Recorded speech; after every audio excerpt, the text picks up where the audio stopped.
Hey guys, it's Convolva here, and today I'm going to talk about loudness war. So, what is loudness war, and why does it even exist? Well, in simple words, it's an arms race to see whose track sounds the loudest, which often results in the removal of all depth and dynamic aspect of a track just to compete with other tracks. So, the idea is very simple. It is based around various psychoacoustic studies, which, when paraphrased, state that louder things sound better to the human ear. And it has come to surface that humans do tend to prefer and like the sound of something that is audibly louder and has a higher sonic energy. You can check this phenomenon for yourself. Just try putting two audio clips of the same track into the DAW and reduce the volume of one of them by a few percentages. You would find yourself liking the louder one more, and somehow it feels a lot clearer than the one with the lesser volume. It's almost as if your brain is picking up new information and details in the louder track.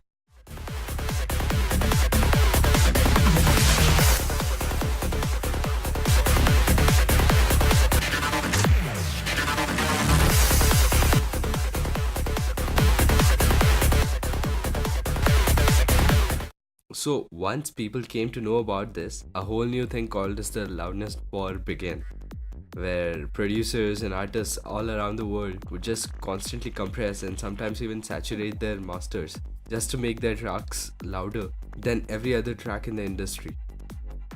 Now, tracks which were again doing the exact same thing, and all of this was done just to exploit the basic psychoacoustic idea that louder things sound good to the human ear. But this resulted in a huge reduction in the overall dynamic range in most music we hear today. Bass music is one of the very best examples of this, where things are very dramatically compressed and squished together. Another issue that was a direct result of loudness war was in the field of broadcasting programming. In fact, if you're from the 80s or the 90s, then I'm pretty sure that you can relate to this. Um, just imagine you're watching a movie on your television, and then there is this very intense and suspenseful conversation going on between two characters, and they're talking very quietly, so much so that you listen to it even more keenly. So you turn up the volume a bit to listen to it more attentively. And shabam! There's an advertisement. It's Hussein. And he's ready for another Hopek channels where he will take you right to your neighbor's posh room just to show you his product. And you find yourself reaching for the TV remote so that you can turn down the volume and so that it's not as awful to your ears as it is for your eyes. So, what's wrong there? What went wrong there? In three words, ancient normalizing techniques.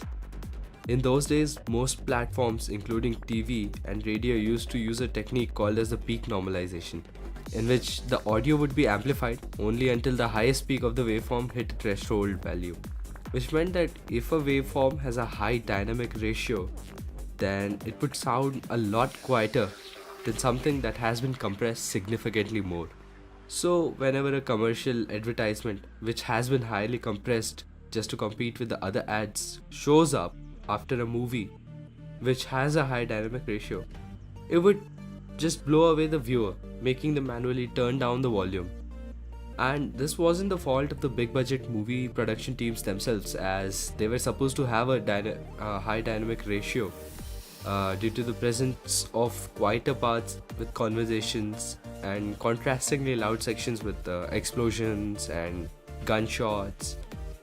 So, thankfully, at some point in the early 2000s, the problem was recognized by various organizations such as the EBU, that is the European Broadcasting Unit, and they then introduced a new set of normalization techniques and guidelines such as the EBU R128, according to which, instead of normalizing things based on their peaks, it was now based on the average loudness of the track. This finally helped put an end to the so called loudness war as of now. If your tracks are too loud on the LUFS scale, then it would be brought down by a normalization factor based on how loud you made it. So the overall experience of the platform doesn't change, and gimmicks such as loudness cannot be used to sly ahead in the industry. And what's even better is most platforms have opted for these standards, such as the radio, television, and even music streaming websites, such as YouTube, Spotify, Deezer, etc. In fact, you can even confirm this on YouTube. So, just to give a brief example of how the normalization works, let's have a look at a track by Von Zeus. It is called Seriga. Now, since I'm in touch with him, he has been kind enough to send me the original file that got uploaded. And I found that the volume levels on YouTube were lower as compared to the file that he sent me. So if you go to YouTube, you can actually see how much reduction YouTube has applied to it. If you right click on the video and go to stats for nerds, you would see all kinds of geeky graphs and data. And if you look closely into the fourth line, it says volume/normalized. The first number is the volume you choose in the player. So let's make it 100% to be fair. And you would find that the normalization says 59%. That is the volume that YouTube is playing at after it has processed and applied volume normalization. So it means that instead of playing the volume at 100%, after making so with the volume slider, it has effectively reduced the volume by 41%. Now the content loudness tells you how many dBs your track is louder than YouTube's own reference algorithm, which it uses to determine this. So at this point you must be asking yourself, so what? If I make the track louder than I should and YouTube would be making it quieter and same as every other track on the platform, then it's like one less thing to worry about, right? Why should I even bother?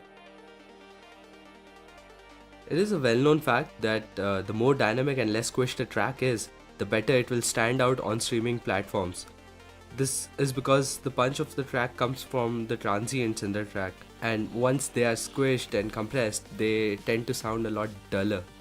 This is because compression, on the other hand, due to its nature of how it works, tends to reduce the transients as a compromise for the overall loudness. Now, if you know about gain staging, then you can test it yourself by compressing a track and then comparing it with the source at the same average volume level. And you would find that the uncompressed track somehow sounds a lot richer and punchier because of the transients. By the way, if you don't know about gain staging and getting the average levels to be on top, then I'll make another video just to show you guys how to do that. So a track that has been compressed sounds as if it is very lifeless and dull. This is exactly the kind of compromise that you would have to make when finalizing a track, and in my opinion it kind of ruins the expression that you wanted to make, as an artist.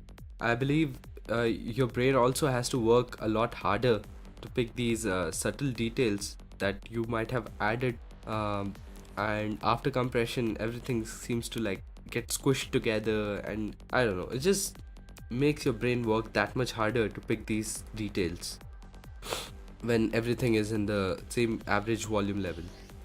So how to go about this and predict this normalization? Well, the best thing to do in my opinion would be to send your tracks to a professional mixing and mastering engineer and let them take care of it, as they are more than qualified and equipped to handle this. Besides, it's always better to have a new set of ears to look at your project, because sometimes we do get emotionally attached to the product that we are working on, and that can make us blind to the mistakes in it. But in case you are mixing and mastering the track all by yourself, you can look up the latest LUFS playback levels online and master it yourself. In fact, you know what, I'll make another video on this topic to show you guys how to go about it and what kind of tools you might need in case you do plan to master it yourself. Because let's be honest, we all start small, and I know I've been there when I couldn't even get another individual to sort of take care of the whole mastering aspect of things. So anyway guys, that's it for today. I hope you learned something new.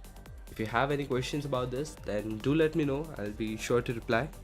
Thanks for watching, and if you found this helpful, then consider hitting the like and subscribe button.